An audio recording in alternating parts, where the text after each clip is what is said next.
Going live. Good morning. Tora doesn't want to say hello to her adoring fans. She's in a bad mood because she's had to stay inside for 2 days. Poor kitty cat. Hi, sweetie. They're both here because whenever I say good girl, uh, out come the treats. All right, yes, you're good girls.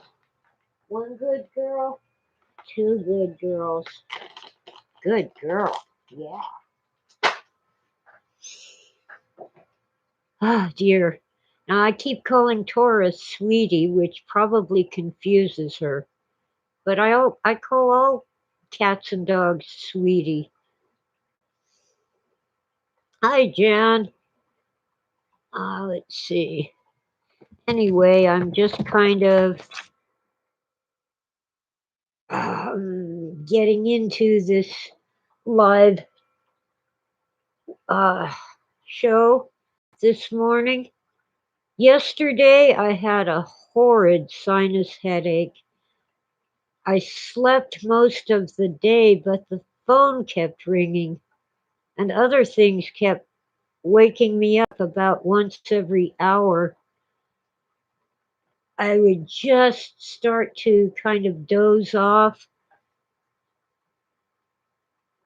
and then something would wake me up. It was usually the phone ringing, sometimes a uh, telemarketer, sometimes one of those calls where it's a recording that says, law enforcement is coming to your house because you didn't pay your income taxes. Ah, get a Target gift card right now. I'm not going to fall for that. But several of the phone calls were important, and I had such a fog in my brain I wasn't really with it. Like a guy with, called early in the day. I thought I saw Tora's ear. I think I did. Anyway, and then later on, someone with a similar name called, and I thought it was the same guy calling again. And the weird thing is, both conversations were quite similar. But I figured it out anyway.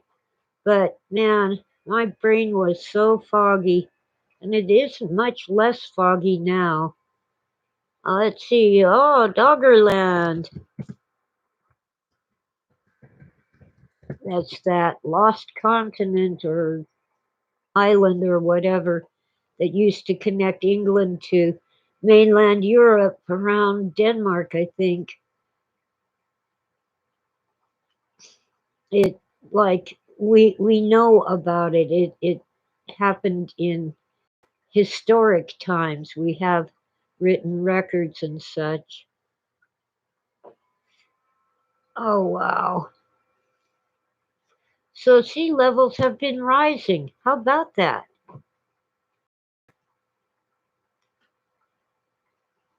Long before global warming. Oh my God. I think we're headed into an ice age anyway. I think Art Bell and Whitley Strieber had it right. Although when they wrote their book about that, I was on the other side. I thought it was warming. Uh, just a minute. Tora, quit clawing the chair. Sort of a squirt gun, a squirt bottle with water. I'm tired of my chairs being shredded. Anyway, let me get this thing.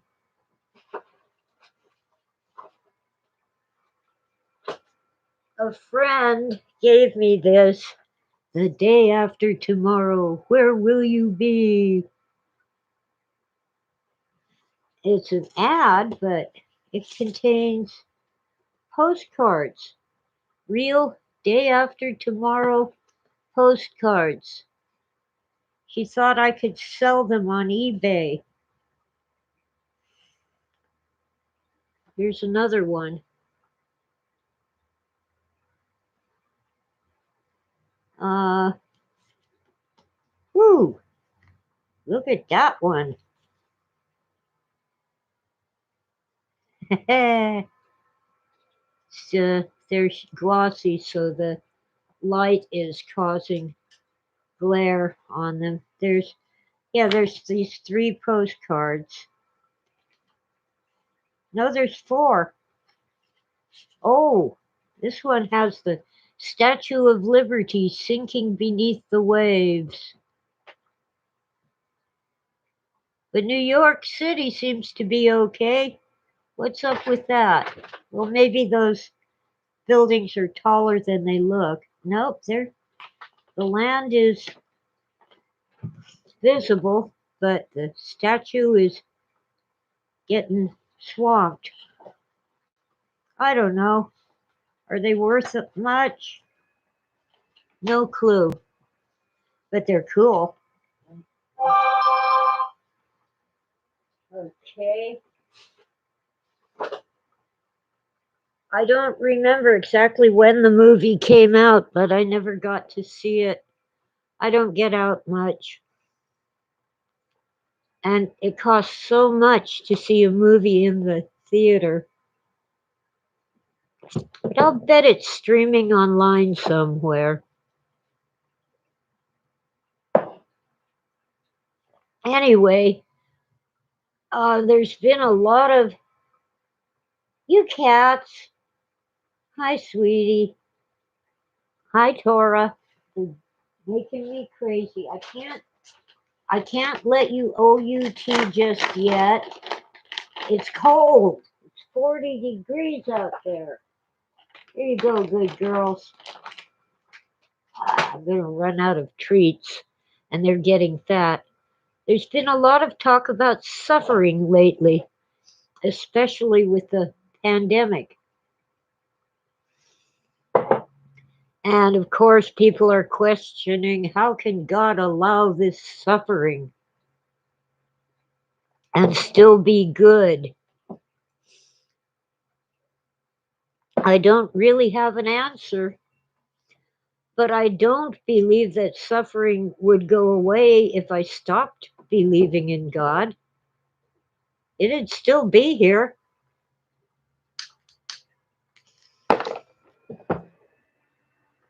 In the book of Job, when Job questions God, why'd you do this to me? I'm a good guy. I'm faithful and all that. God says, well, who are you to ask such a question? Where were you when I laid the foundations of the earth? And um,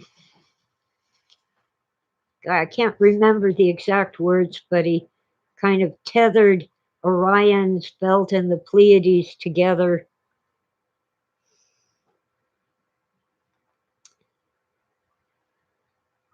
In other words, God made everything, and if there's suffering, there must be a reason for it. And then there's Lamentations, a whole book in the Bible of Lamentations.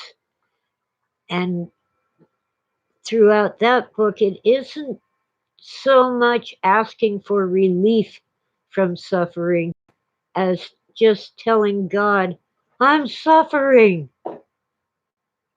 Well, hi, Howard.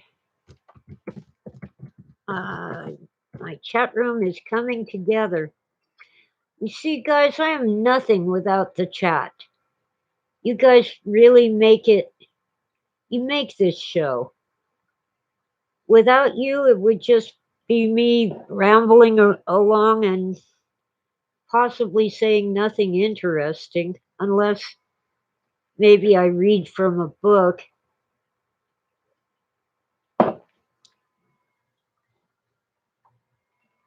But, man, we are suffering. And I think we suffer more from these crazy lockdowns than from the virus itself, but we shall see. I have been through pandemics in my lifetime. When I was 3 or 4 years old, it was norovirus, which isn't really flu-like. It's nasty though. It kills people, and I came close to death, but I made it through. People were dying from dehydration because they couldn't keep down water, and the only treatment really was to put you in the hospital and give you IV fluids through your veins. um, and then there were several flu epidemics. I had the flu in, I guess it was January 1969. I had a runny nose and a cough. I was taking care of all those sick people.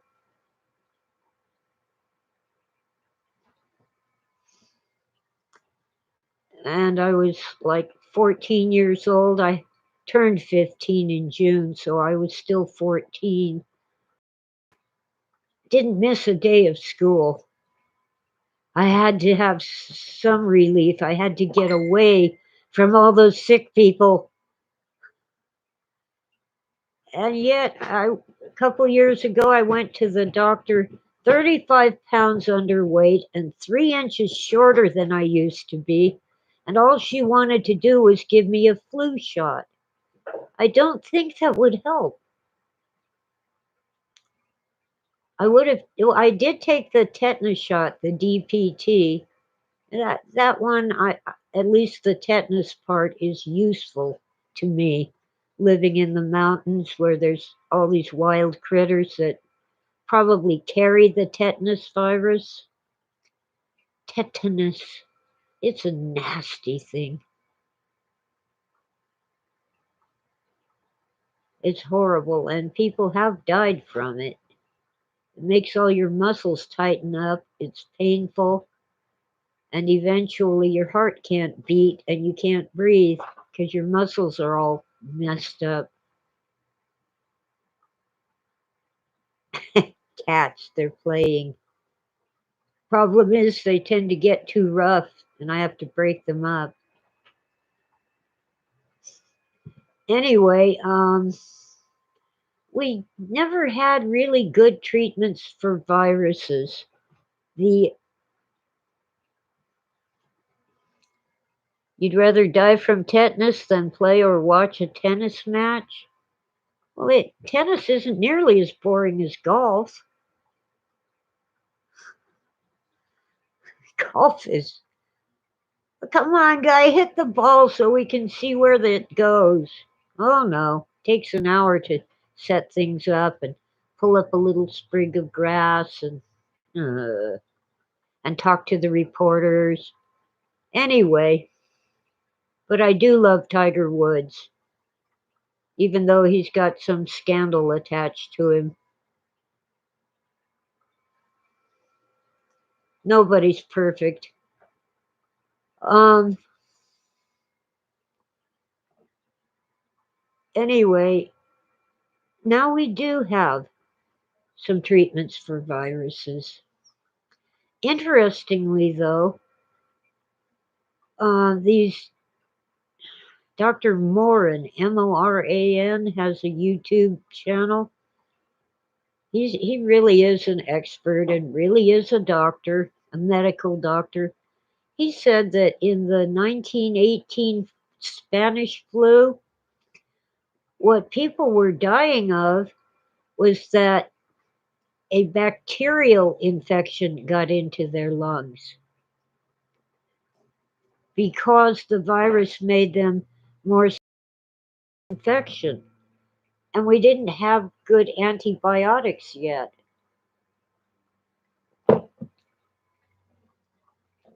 All we had were the herbal remedies that were frowned upon, looked down on, and called quackery by the medical establishment. Anyway, he said people were really dying from the bacterial infection. It's interesting. Hi, Sleepy. Hi, Dave. Sleepy Dave is here. Well, now we do have some antiviral medications. But what's weird with this virus is that what seems to work best are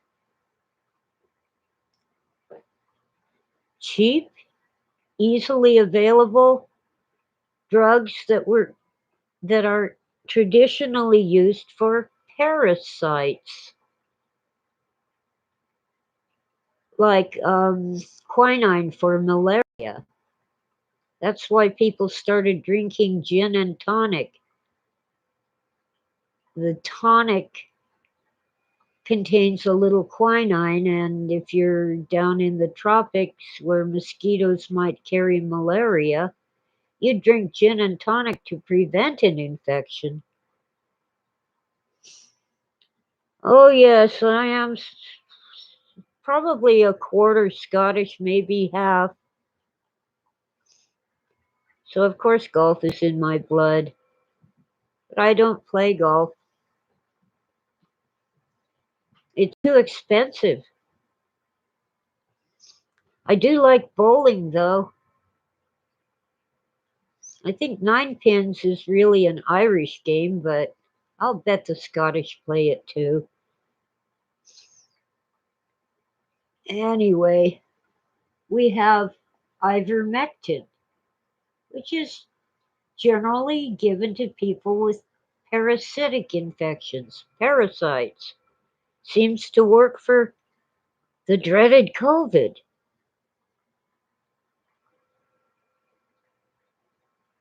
But some hospitals are ban their doctors from using it. They won't allow it.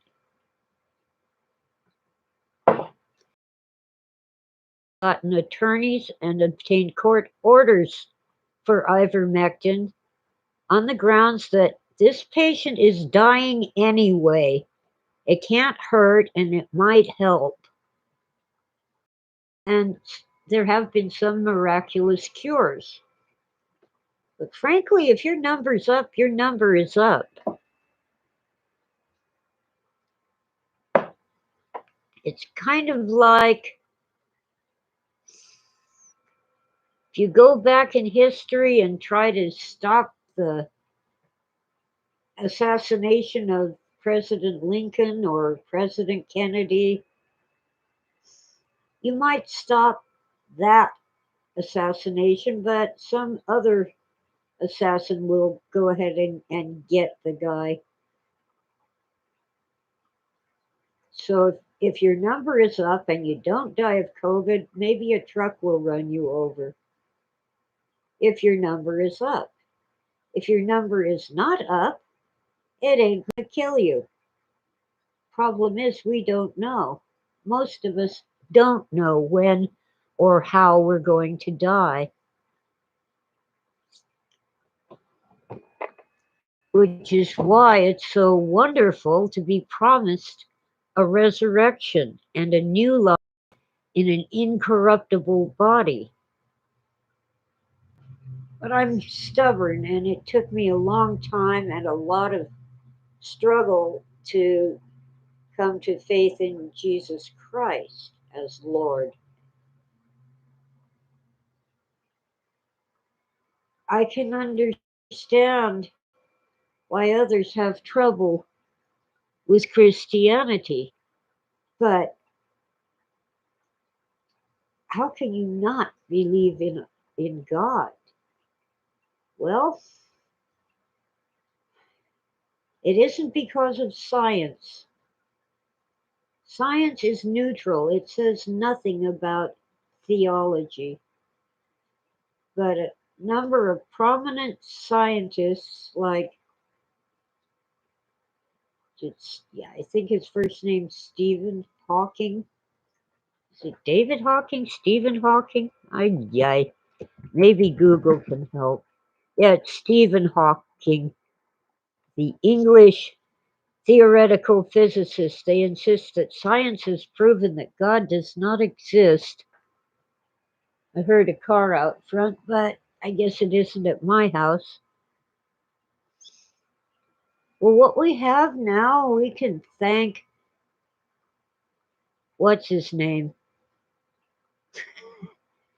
Epicurus. He was ancient Greek philosopher around the time of uh, the Alexandrian Empire. You know, the 300s BC, 300 to 200. And we got his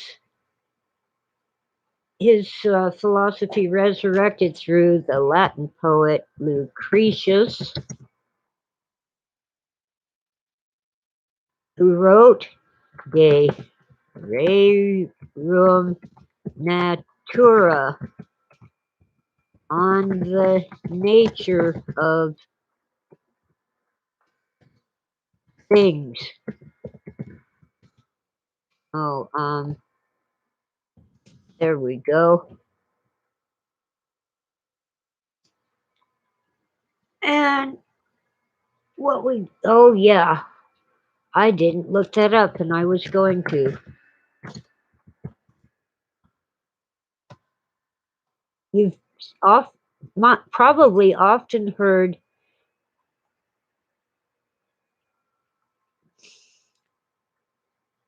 the phrase moderation in all things. Here's what Google says. Oh, I'll go to the Oxford reference. And come on, load up. Load the page, please. Moderation in all things is a proverbial phrase. It arose in the 1800s, the end of the Enlightenment.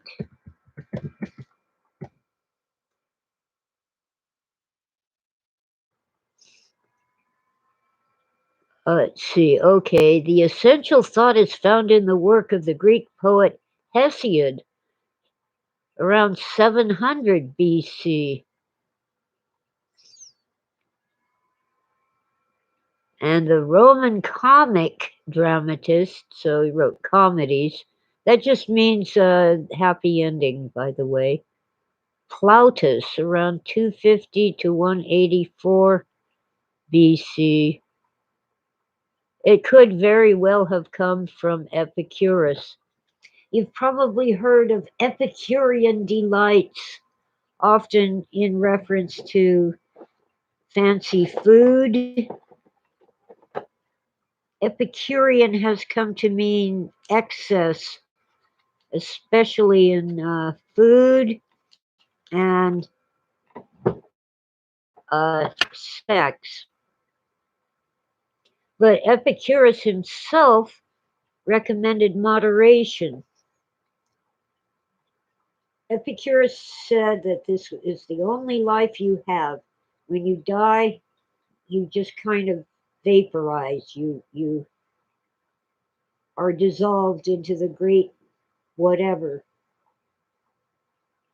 and you're gone. So you should have the best possible life now. And some people took that to mean that you should engage in excess of pleasure of all sorts. But Epicurus himself said you should engage in moderation so you'd have a good life and a long life. But in both cases, the idea was that there is no God. If God or the gods do exist, they're far away and have nothing to do with us. They didn't make us, they didn't make this world. Now, this was rather watered down by deists like Thomas Jefferson, who uh, and many other people of the 16 and 1700s. The idea that, yeah, there's a God, he made everything, he made this clockwork universe and wound it up and let it run. But once in a while, he might come in and maybe oil the cogs or reset the time so it's running properly.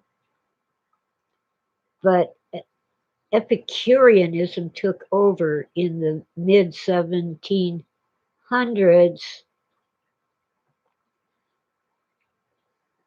because and it was like the Lisbon earthquake of 1755 was used. Sorry, I dropped something. Was used to symbolize the um,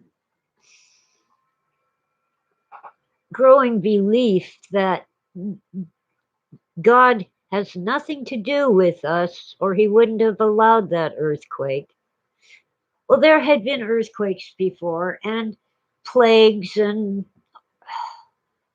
bloody wars, but now these people didn't call their movement enlightenment. They spoke about the age of reason. And in the French Revolution, they actually put a statue of the goddess of reason in the cathedral of Notre Dame. I almost said Chartres, but no, it's Notre Dame, the French Cathedral of Our Lady.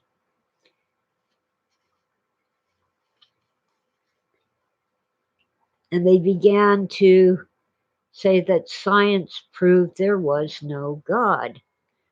We can explain everything without resorting to a deity.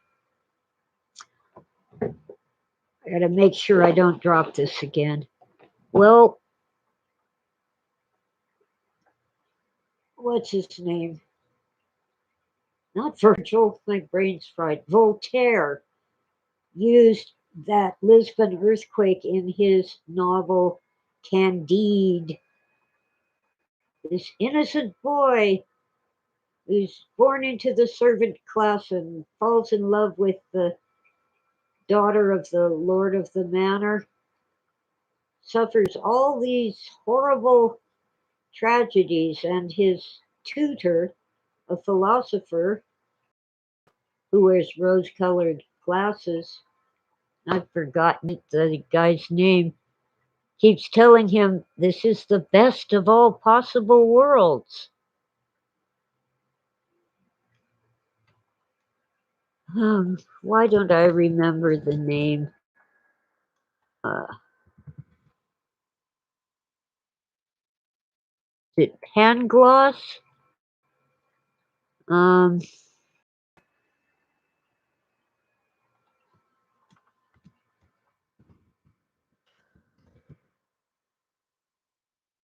Come on. Yeah. Anyway, the philosopher is teaching optimism. Yeah, it is Pangloss. I got one right. It's a parody of the ideas of the Enlightenment thinker Leibniz, who maintained that an all good, all powerful God had created the world and that therefore the world must be perfect. Okay, Leibniz, the guy with the windowless monads, there was a conflict. Not everybody was buying into Epicureanism, but by the 20th century, with atomic physics and advances in astronomy, the discovery that there are other galaxies, all these things that we thought were just clouds, nebulas. Well, first, Hubble got a good enough telescope to see that the Andromeda Nebula was actually a spiral galaxy, and it went from there. So the idea that there is no God became stronger and stronger. But it began really in the 1600s.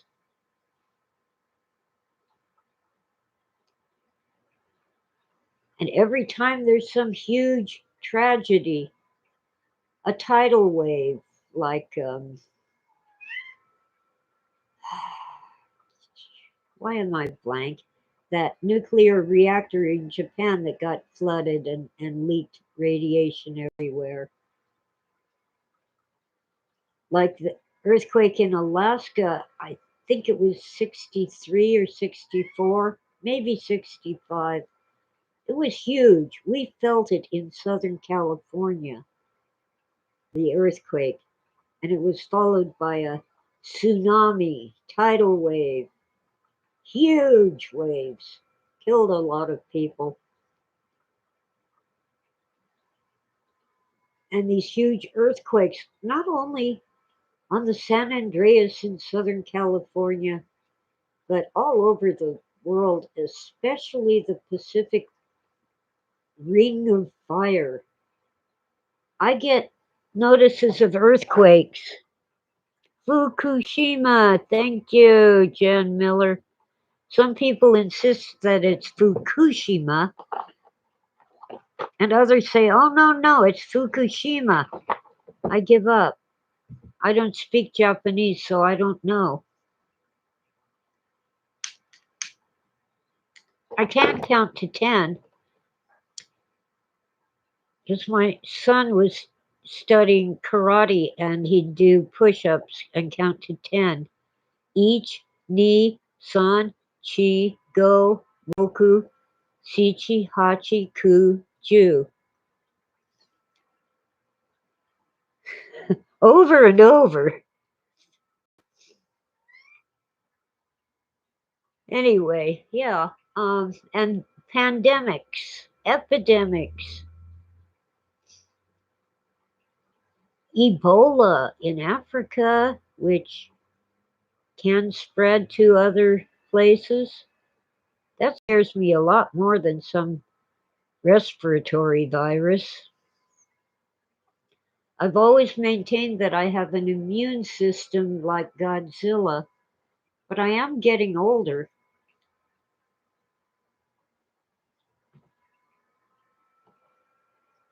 Ah, that's interesting. They have Fukushima to thank for their better preparedness for COVID. Well, in places like Japan and China, people do have worn masks in public, in some cases because it's smoggy and they don't want to breathe that in, and in other cases because if they have the sniffles, a runny nose, or a cough, they wear a mask out of courtesy to others. So they already are in the habit, and they were already masking up if they were coughing, so they were less likely to spread the new novel coronavirus.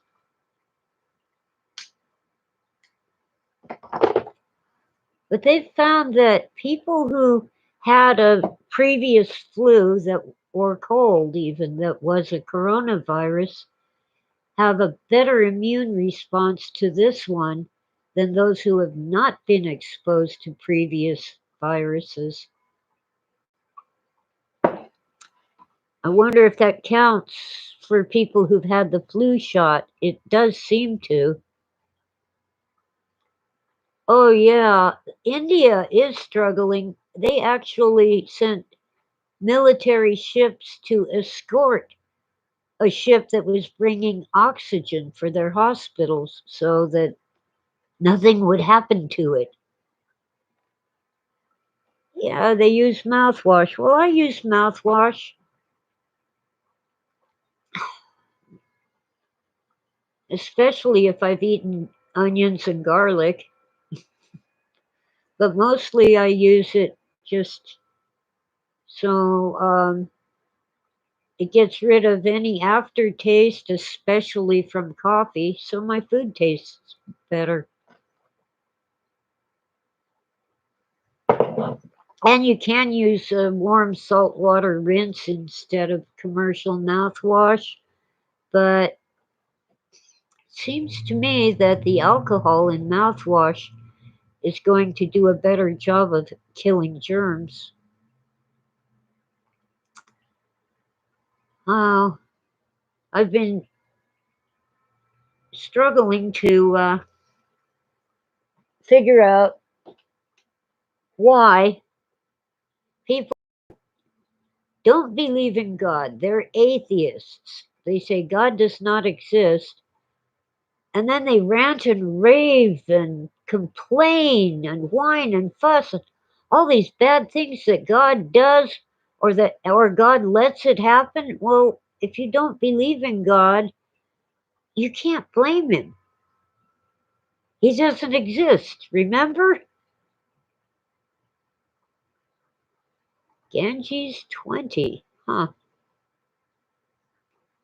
Well, I don't know where this COVID virus came from. Maybe a lab, maybe a bat, who knows? I do know that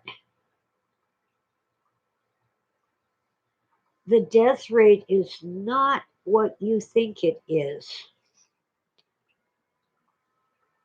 Yes, some healthy young people have died, and that's a tragedy. And it's also a tragedy when elderly people in nursing homes die. But most of the deaths have been people over 65, and of those, most of those deaths have been people over 80.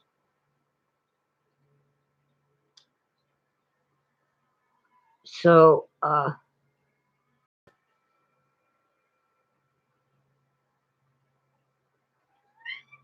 that, oh, the Ganges 20 is a bad joke. Yeah, that river is polluted. It's horrible that a sacred river where people go and bathe once a year is so polluted that they're likely to die from their religious observance. Yeah, if you believe that you're going to be judged after you die, you just might lead a better life. Hi, Lunar. Oh, come on, let's get the cursor back in the box. It knew I was typing, so it popped the cursor out of the chat box. Oh, wow.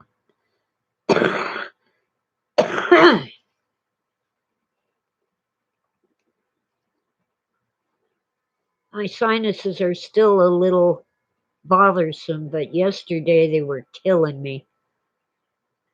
I did not resort to the neti pot because actually the neti pot can clean out so much that you have no barrier against infection.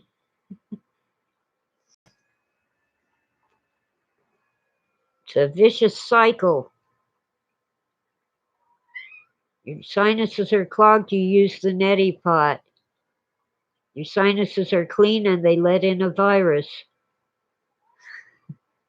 So you use the neti pot, cleans it out, but you let in a virus. So I used, I don't know what the name brand is. Let's see. Oh, I think they call this ActiFed. There, I could have sworn that ActiFed used to have Sudafed, but it's chlortrimeton. That's the brand name.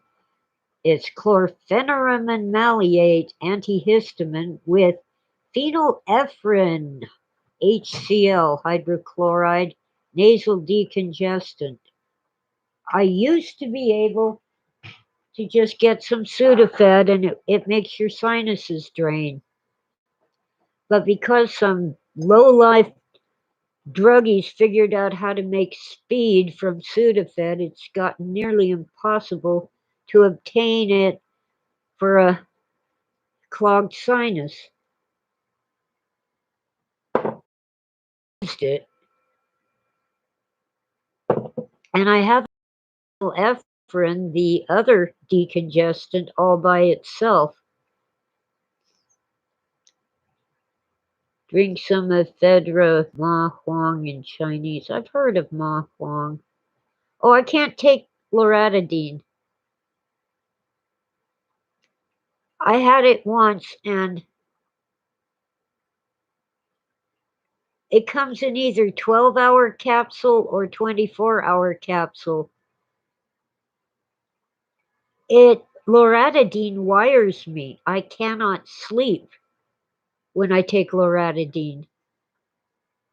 And I'm not a speed freak. I don't want to be up around the clock. I want to sleep at night.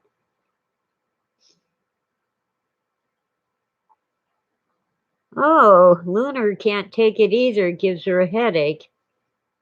Hydrochloroquine. Well, that was actually developed as a way for a pharmaceutical company to get a patent on quinine. Hydrochloroquine is just a fancy altered chemical, but it's basically quinine, which, by the way, is found in tonic water. Quinine makes it bitter and it has some citrus in it, usually lemon juice, and of course, bubbles and water, and it's still rather bitter. It's an acquired taste.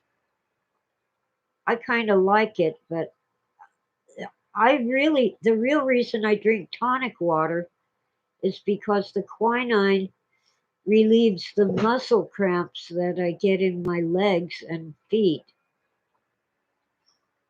It's just an added bonus that it might protect me against COVID.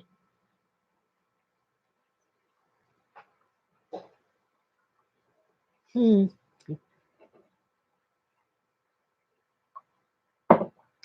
It's kind of like the story of aspirin. Oh, those superstitious natives would chew on willow bark when they had a headache or other pain.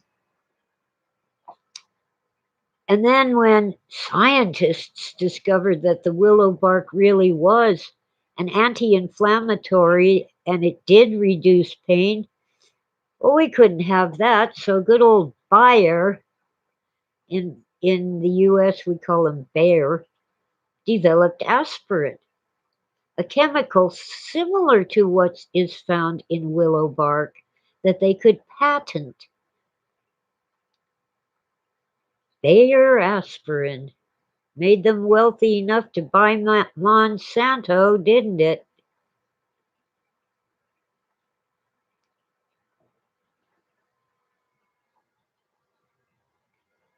Hydrochloroquine lights up under UV light? Hmm, I don't know.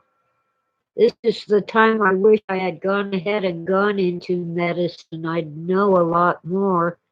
I had 3 years of pre med before I decided to study English and communications. I couldn't put in the time and the work while raising a very wild young boy. Well, I admire him for being stubborn and independent, but he was not easy to raise. And he's a good man. So there. So he was worth it. And I had a much easier time in English and communications and a lot more fun. But I miss working in a lab. For an entire year, I worked in a lab and I was in line to be promoted when all the colleges decided to eliminate that position because of the Proposition 13, which reduced property taxes. Well, Californians were sick and tired of elderly people being kicked out of their homes because the property taxes were so outrageously high.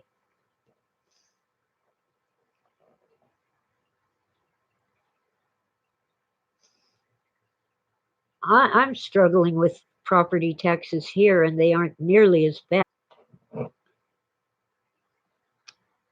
I can see a point coming where the property taxes cost me as much as my mortgage. It's getting close.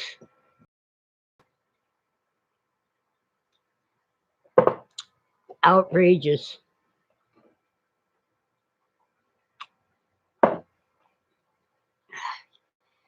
But I'm California born and raised, and I've never managed to escape. We are recalling Governor Newsom. By the time it gets on the ballot and we vote, he'll have maybe 1 year left in his term. But at least he'll leave in disgrace. He's killed our industry. He's killed our family farms. The corporate farms are doing fine, spraying poison all over the crops, raising GMO cattle. Ugh.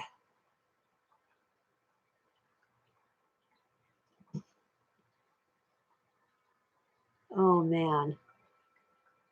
Anyway,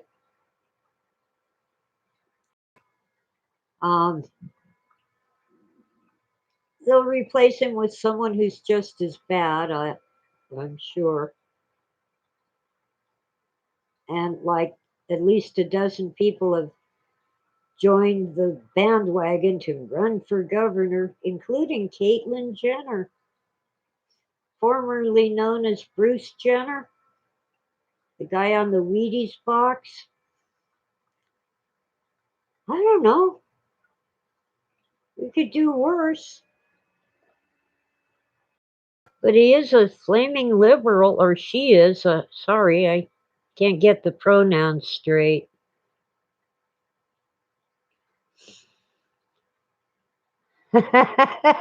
Yeah, Californians have been fleeing to Oregon for some time now when they retire because there's no sales tax in Oregon and their retirement income is not taxable.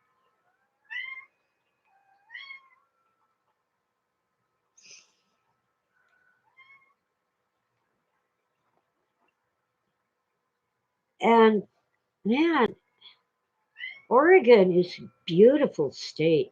The whole state is just gorgeous. And there's nothing quite like crossing the Columbia River on a train trestle at night. I did that once on a commuter from Seattle to Portland. I got to go to a WesterCon, the Western U.S. science fiction convention, and my son presented the Philip K. Dick Award to some, I forget who.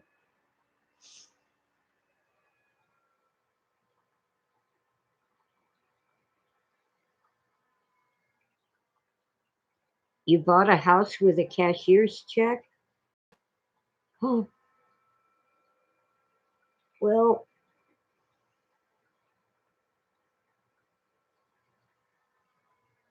I bought this house before the crash. My mortgage is about $45,000, but in the crash, its value went down to less than 45,000. Uh, but because of all kinds of stuff, the county has incre- doubled, basically doubled their assessed value for property taxes. I think my property taxes are almost 4,000 a year now. They don't tell us ahead of time, you see. They let us know in like October and it's due in December, but it's been creeping up.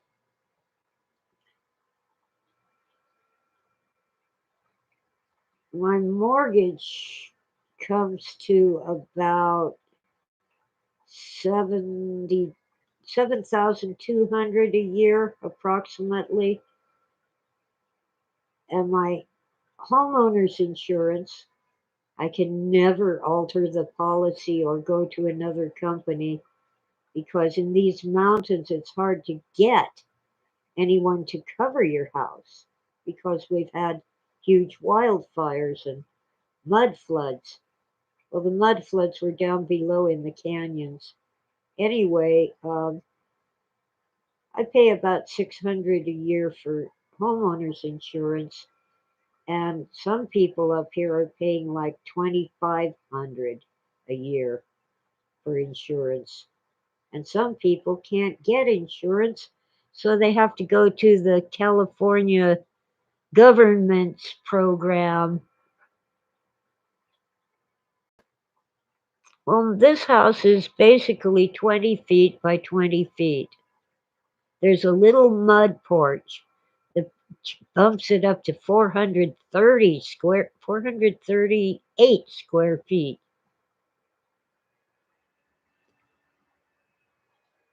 which makes it next to impossible to refinance. It's too small. But with the growing move to create tiny houses about the size of my house for homeless people, that might change.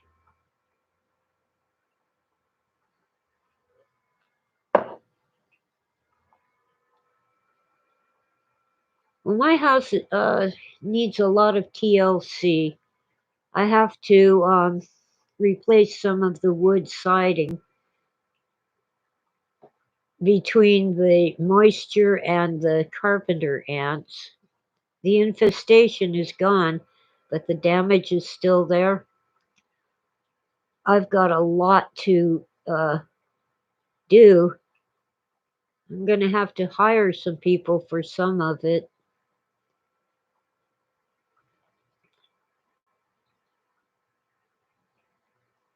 I think what I really want, there's this company that makes it's like an insulation, but it goes outside your house. You glue it on and they make it look like rocks or bricks. It adds to your insulation and it looks cool and you never have to paint it. It's kind of a sort of like a plastic, like a very stiff plastic foam,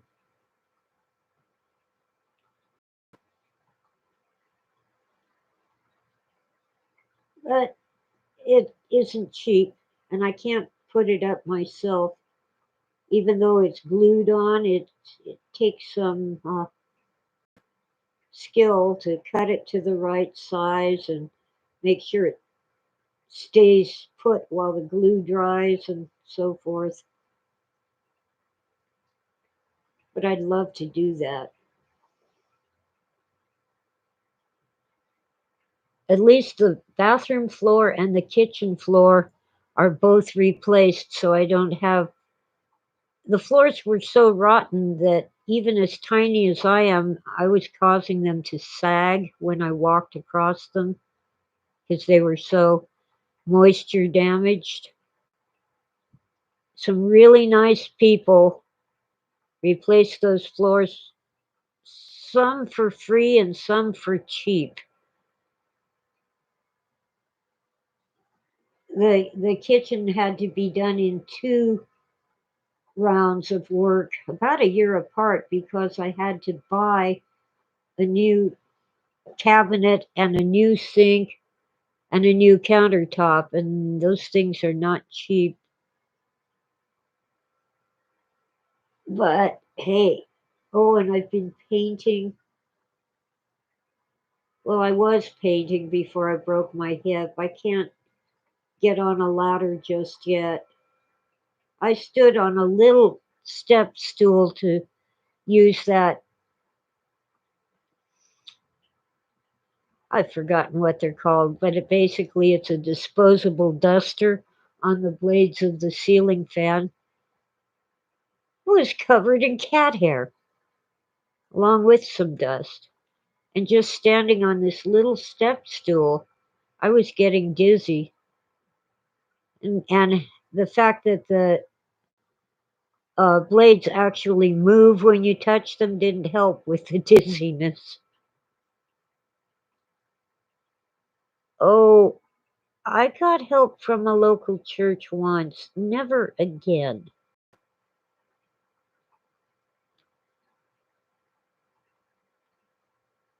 Now, they did earthquake retrofit my foundation. That was good. And they pulled a million weeds in my backyard. That was good. But when they left, I discovered that all kinds of things were missing.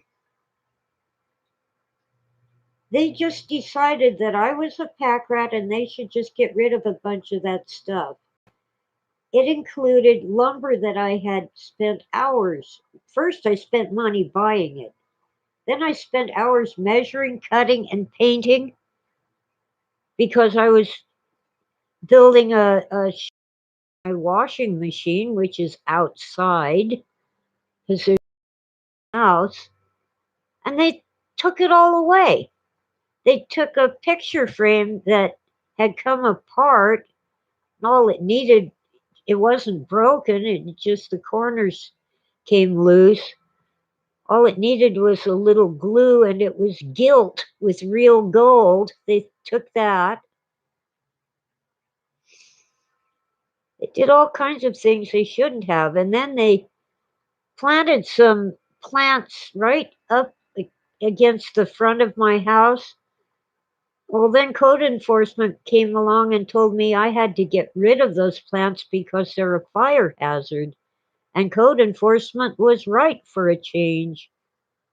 And they built me a porch that turned out to be totally wrong for a number of reasons. I finally got someone to tear out the porch, but I have to get someone to help with making the new ones. They had these concrete pylons or whatever you call them to hold up the base of the porch. They're made for a 4x4 to go through, and the concrete keeps the porch out of the dirt so the wood doesn't get moisture damage or attract carpenter ants. They didn't use them. They're sitting in my driveway waiting to be used. And I had asked, please, there's was just a small hole in my roof where this weird corner comes together. Just patch the hole, please. I'm tired of having a flood come into my broom closet every time it rains. They didn't do that. They decided my roof didn't need any repairs.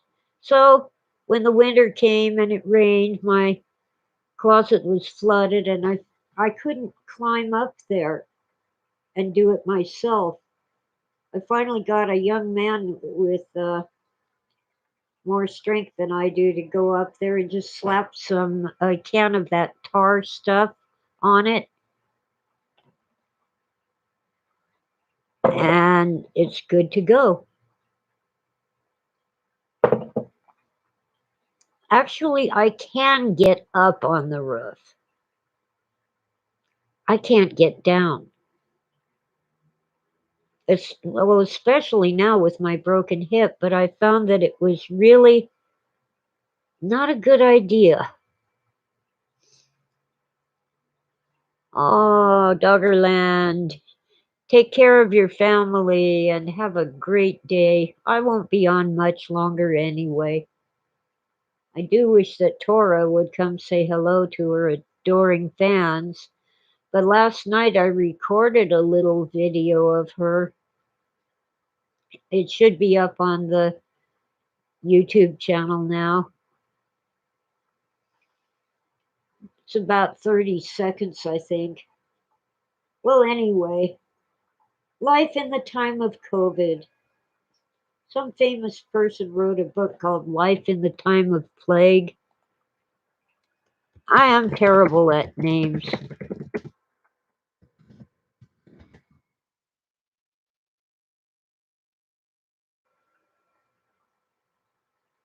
Uh, okay. It appears to be a very recent book by Paul C. Larson, Life in the Time of Plague. But,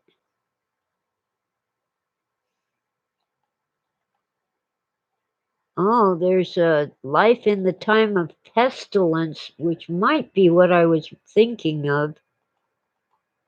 No, that's also recent.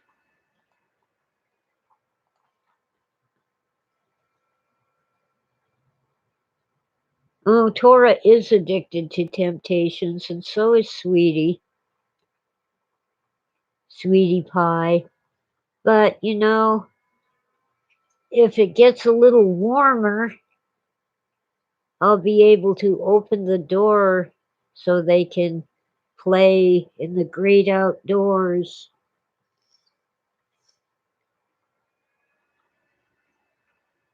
But it's a little chilly right now. It's,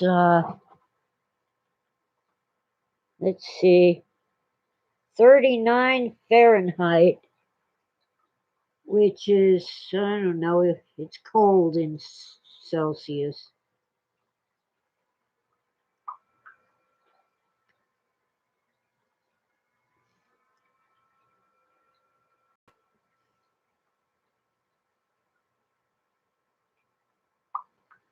I'm getting messages on the messenger, the Facebook messenger, and I guess I should deal with them. Don't worry, I'm not sick. I'm just, my sinuses are draining, and then I have to get rid of the crud. At this point, I'm going to need to get it going and take care of things. Uh, Not the least of which is the Lions Club. Our district governor is visiting this evening. Yeah, it's a chilly day, but not as bad as yesterday. Yesterday was cold and raining and yucky, and the day before wasn't much better. The day before yesterday, I did let the cats out, but they came back in pretty soon, so I shut the door again and didn't open it again.